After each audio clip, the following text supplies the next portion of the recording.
ಮೈಸೂರು ಕೊಡಗು ಕ್ಷೇತ್ರದಲ್ಲಿ ಸಿಎಂ ಸಿದ್ದರಾಮಯ್ಯ ರಣಕಹಳೆಯನ್ನ ಮೊಳಗಿಸಿದ್ದಾರೆ. 3 ದಿನಗಳ ಕಾಲ ಮೈಸೂರಿನಲ್ಲೇ ಸಿಎಂ ವಾಸ್ತವ್ಯವನ್ನ ಹೂಡಲಿದ್ದಾರೆ. ಅಂದ್ರೆ ನಿನ್ನೆಯಿಂದ ಶುರುವಾಗಿದೆ ಮ್ಯಾರಥಾನ್ ಸಭೆಗಳು. ಈಗ ಮುಖ್ಯಮಂತ್ರಿಗಳಿಗೆ ಪ್ರತಿಷ್ಠೆಯ ಪ್ರಶ್ನೆ. ಚಾಮರಾಜನಗರ ಮತ್ತು ಮೈಸೂರು ಕೊಡಗು ಲೋಕಸಭಾ ಕ್ಷೇತ್ರಗಳು ಗೆಲ್ಲಬೇಕು ಅಂತ ನಿನ್ನೆ ಶಾಸಕರು, ಹಾಲಿ ಶಾಸಕರು, ಮಾಜಿ ಎಂಎಲ್ಎಗಳು, ಪರಾಜಿತ ಅಭ್ಯರ್ಥಿಗಳು, ಮುಖಂಡರ ಜೊತೆಗೆ ಒಂದು ಸುತ್ತಿನ ಸಭೆ ಮುಕ್ತಾಯ ಮಾಡಿದ್ದಾರೆ. ಇದೀಗ ರೆಸಾರ್ಟ್ಗೆ ತೆರಳಿ ರೆಸ್ಟ್ ನೆಪದಲ್ಲಿ ಸಿದ್ದರಾಮಯ್ಯ ರಣತಂತ್ರವನ್ನು ಹೆಣಿತಾ ಇದ್ದಾರೆ. ರೆಸಾರ್ಟ್ ಬಳಿ ಕಾರ್ಯಕರ್ತರು ಬರಬಾರ್ದು ಅಂತ ಖಡಕ್ ಆಗಿ ಸೂಚನೆ ಕೊಟ್ಟಿದ್ದಾರೆ. ಕೇವಲ ಶಾಸಕರು, ಪ್ರಮುಖ ಮುಖಂಡರಿಗೆ ಭೇಟಿಗೆ ಮಾತ್ರ ಅವಕಾಶ ಇದೆ. ಎಲ್ಲ ವಿಧಾನಸಭಾ ಕ್ಷೇತ್ರದ ಇಂಚಿಂಚು ಮಾಹಿತಿಯನ್ನ ಸಿದ್ದರಾಮಯ್ಯನವರು ಪಡಿತಾ ಇದ್ದಾರೆ. ಶತಾಯ ಗತಾಯ ಮೈಸೂರು, ಚಾಮರಾಜನಗರ ಗೆಲ್ಲಲು ಮಾಸ್ಟರ್ ಪ್ಲಾನ್ ರೂಪಿಸಿದ್ದಾರೆ. ಅಂದರೆ ಇಲ್ಲಿ ನೋಡಿ, ನಿನ್ನೆ ಅಂಕಿ ಸಂಖ್ಯೆಗಳು ಲಾಸ್ಟ್ ಟೈಮ್ ಎಲ್ಲೆಲ್ಲಿ ಕಾಂಗ್ರೆಸ್ಗೆ ಲೀಡ್ ಬಂದಿತ್ತು, ಎಲ್ಲೆಲ್ಲಿ ಬಿಜೆಪಿಗೆ ಲೀಡ್ ಬಂದಿತ್ತು. ಕೇವಲ 2 ಕ್ಷೇತ್ರಗಳಲ್ಲಿ ಕಳೆದ ಬಾರಿಯ ಲೋಕಸಭಾ ಚುನಾವಣೆಯಲ್ಲಿ ಕಾಂಗ್ರೆಸ್ಗೆ ಲೀಡ್ ಬಂದಿತ್ತು. ಉಳಿದಂತೆ ಕೊಡಗು ಆ ಭಾಗದಲ್ಲೂ ಕೂಡ ಬಿಜೆಪಿಗೆ ಲೀಡ್ ಬಂದಿತ್ತು. ಆದರೆ ಈಗ ಪರಿಸ್ಥಿತಿ ಬೇರೆಯಾಗಿದೆ. ಅತಿ ಹೆಚ್ಚಿನ ಶಾಸಕರು ಮೈಸೂರಿನಲ್ಲಿ, ಅಂದರೆ ಮೈಸೂರು ಕೊಡಗು ಲೋಕಸಭಾ ಕ್ಷೇತ್ರದಲ್ಲಿ ಗೆದ್ದಿದ್ದಾರೆ ಕಾಂಗ್ರೆಸ್ನಿಂದ. ಅಲ್ಲಿ ವಿರಾಜಪೇಟೆ ಆಗಿರ್ಬೋದು, ಮಡಿಕೇರಿ, ಅಲ್ಲೂ ಕೂಡ ಕಾಂಗ್ರೆಸ್ MLAಗಳಿದ್ದಾರೆ. ಹಾಗಾಗಿನೇ ನಮ್ಮ ವೋಟ್ ಶೇರಿಂಗ್ ಜಾಸ್ತಿ ಆಗಬೇಕು. ಈ ಬಾರಿ ಒಂದು ಕ್ಷೇತ್ರದಲ್ಲಿ 1 ಲಕ್ಷ ಲೀಡನ್ನು ಕೊಡಿಸ್ಬೇಕು. ಪಿರಿಯಾಪಟ್ಟಣದಲ್ಲೂ ಕೂಡ ನಮ್ಮ ಸಚಿವರಿದ್ದಾರೆ, ಅಲ್ಲೂ ಕೂಡ ನಂಗೆ ಲೀಡ್ ಬರಬೇಕು. ಆಮೇಲೆ ಸಮುದಾಯದ ವಾರು ಕೂಡ ಎಲ್ಲ ಸಮುದಾಯಗಳು, ಒಕ್ಕಲಿಗರದ್ದು ಹೈಯೆಸ್ಟ್ ವೋಟ್ ಬೀಳಬೇಕು. ಎಂ ಲಕ್ಷ್ಮಣ್ ಒಕ್ಕಲಿಗರ ಸಮುದಾಯಕ್ಕೆ ಸೇರಿದಂಥವರು, ಆ ಸಮುದಾಯವನ್ನು ಕೂಡ ವಿಶ್ವಾಸಕ್ಕೆ ತೆಗೆದುಕೊಳ್ಳಿ. OBC ಮತಗಳು ಕೂಡ ಕಂಪ್ಲೀಟಾಗಿ ಕಾಂಗ್ರೆಸ್ ಕಡೆ ವಾಲ್ಬೇಕು. ಎಲ್ಲ ಟಾಸ್ಕ್ಗಳನ್ನು ನಿನ್ನೆ ಸಭೆಯಲ್ಲಿ ಸಿದ್ದರಾಮಯ್ಯನವರು ಕೊಟ್ಟಿದ್ದಾರೆ.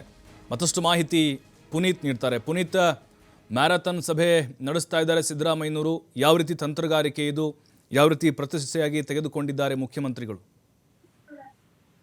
ಹೌದು ಪ್ರಭು, ಮುಖ್ಯವಾಗಿ ಮೈಸೂರು ಕೊಡಗು ಲೋಕಸಭಾ ಕ್ಷೇತ್ರ ಏನಿದೆ, ಈ ಒಂದು ಕ್ಷೇತ್ರ ಸಿಎಂ ತವರು ಕ್ಷೇತ್ರ ಆಗಿರ್ತಕ್ಕಂಥದ್ದು. ಈ ಒಂದು ಹಿನ್ನೆಲೆಯಲ್ಲಿ ಸಾಕಷ್ಟು ರಣತಂತ್ರವನ್ನು ರೂಪಿಸ್ತಾ ಇರುವಂತಹ ಸಿದ್ದರಾಮಯ್ಯನವರು ಈ ಬಾರಿ ಮೈಸೂರು ಕೊಡಗು ಲೋಕಸಭಾ ಕ್ಷೇತ್ರ ಜೊತೆಗೆ ಚಾಮರಾಜನಗರ ಲೋಕಸಭಾ ಕ್ಷೇತ್ರವನ್ನ ಗೆಲ್ಲಲೇಬೇಕು ಅಂತ ಹೇಳಿ ಪಣವನ್ನು ತೊಟ್ಟಿರ್ತಕ್ಕಂಥದ್ದು. ಹೀಗಾಗಿ ನಿನ್ನೆ ಮೈಸೂರಿಗೆ ಆಗಮಿಸಿದಂತಹ ಸಿದ್ದರಾಮಯ್ಯನವರು ಮೈಸೂರು ಕೊಡಗು ವ್ಯಾಪ್ತಿಯಲ್ಲಿ ಬರತಕ್ಕಂತ 5 ಜನ ಹಾಲಿ ಶಾಸಕರುಗಳಿರಬಹುದು, ಜೊತೆಗೆ ಮಾಜಿ ಶಾಸಕರುಗಳಿರ್ಬೋದು, ಹೀಗೆ ಒಟ್ಟು 8 ವಿಧಾನಸಭಾ ಕ್ಷೇತ್ರಗಳಲ್ಲಿ ಇರ್ತಕ್ಕಂಥ ಕಾಂಗ್ರೆಸ್ನ ಮುಖಂಡರುಗಳೆಲ್ಲರನ್ನೂ ಕೂಡ ಭೇಟಿಯಾಗುವ ಮುಖಾಂತರ ಸಭೆಯನ್ನು ನಡೆಸಿ ಅವ್ರ ಜೊತೆ ಚರ್ಚೆಯನ್ನ ಮಾಡಲಾಗಿರ್ತಕ್ಕಂಥದ್ದು. ನಿನ್ನೆ ಪ್ರಮುಖವಾಗಿ ಯಾವ ಕ್ಷೇತ್ರಗಳಲ್ಲಿ 2014, 2019 ಚುನಾವಣೆಗಳಲ್ಲಿ ಎಷ್ಟೆಷ್ಟರ ಮಟ್ಟಿಗೆ ಕಾಂಗ್ರೆಸ್ಗೆ ಎಷ್ಟು ಪರ್ಸೆಂಟೇಜ್ ವೋಟ್ಗಳು ಬಂದಿದೆ, ಎಲ್ಲೆಲ್ಲಿ ಲೀಡ್ ಆಗಿದೆ, ಎಲ್ಲಿ ಲೀಡ್ ಆಗಿಲ್ಲ, ಇದರ ಬಗ್ಗೆ ಸಂಪೂರ್ಣವಾದಂತಹ ಮಾಹಿತಿಯನ್ನು ತೆಗೆದುಕೊಂಡಂತಹ ಸಿದ್ದರಾಮಯ್ಯನವರು ತದನಂತರ ಇಂತಿಂತ ಕ್ಷೇತ್ರಗಳಲ್ಲಿ ಇಷ್ಟಿಷ್ಟೇ ಲೀಡ್ಗಳು ಬರಬೇಕು, ಜೊತೆಗೆ 2 ಸಚಿವರು ಇರ್ತಕ್ಕಂಥ ಒಂದು ಜಿಲ್ಲೆ ಇದಾಗಿರ್ತಕ್ಕಂಥದ್ದು. ಹೀಗಾಗಿ ಯಾವುದೇ ಕಾರಣಕ್ಕೂ ಕೂಡ ಈ ಬಾರಿ ಕಾಂಗ್ರೆಸ್ ಇಲ್ಲಿ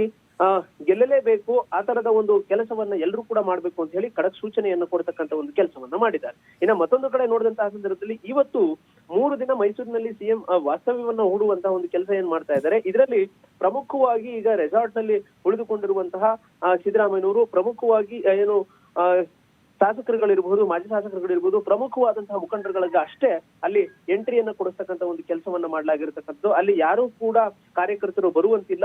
ಆ ಮೂಲಕ ಇಲ್ಲಿ ಮತ್ತಷ್ಟು ಜವಾಬ್ದಾರಿಯನ್ನ ಹೊರಿಸುವಂತಹ ಒಂದು ಕೆಲಸವನ್ನ ಮುಖ್ಯಮಂತ್ರಿಗಳು ಮಾಡ್ತಾ ಇರ್ತಕ್ಕಂಥದ್ದು. 2 ಕ್ಷೇತ್ರಗಳನ್ನ ಗೆಲ್ಲಲೇಬೇಕು ಅಂತ ಹೇಳಿ ಪಣವನ್ನ ತೊಟ್ಟಿರ್ತಕ್ಕಂಥ ಸಿದ್ದರಾಮಯ್ಯನವರಿಗೆ ಬಿಜೆಪಿಯಲ್ಲೂ ಕೂಡ ಪ್ರಬಲವಾದಂತಹ ಎದುರಾಳಿಗಳು ಇರ್ತಕ್ಕಂಥದ್ದು. ಅದರಲ್ಲಿ ರಾಜವಂಶಸ್ಥ ಯದುವೀರ್ ಒಡೆಯರ್ ಅವರು ಇರಬಹುದು, ಜೊತೆಗೆ ಚಾಮರಾಜನಗರದಲ್ಲಿ ಬಾಲರಾಜ ಅವರು ಇರಬಹುದು. ಇವರೆಲ್ಲರೂ ಕೂಡ ಪ್ರಬಲವಾದಂತಹ ಎದುರಾಳಿಗಳಾಗಿರ್ತಕ್ಕಂಥ ಒಂದು ಹಿನ್ನೆಲೆಯಲ್ಲಿ ಈ ಬಾರಿ ಗೆಲ್ಲಲೇಬೇಕು ಅಂತ ಹೇಳಿ ಅವರು ಈ ಒಂದು ತಂತ್ರವನ್ನು ರೂಪಿಸ್ತಾ ಇರ್ತಕ್ಕಂಥದ್ದು. ಹೀಗಾಗಿ 3 ದಿನಗಳ ಕಾಲ ರೆಸಾರ್ಟ್ ನಲ್ಲಿ ಉಳಿದುಕೊಂಡಿರುವಂತಹ ಸಿದ್ದರಾಮಯ್ಯನವರು ಇದೀಗ ಮತ್ತಷ್ಟು ಮಾಸ್ಟರ್ ಪ್ಲಾನ್ ಗಳನ್ನ ಮಾಡ್ಲಾಗ್ತಾ ಇರ್ತಕ್ಕಂಥದ್ದು. ಪ್ರಭು, ಥ್ಯಾಂಕ್ ಯು ಪುನೀತ್ ಮಾಹಿತಿಗಾಗಿ.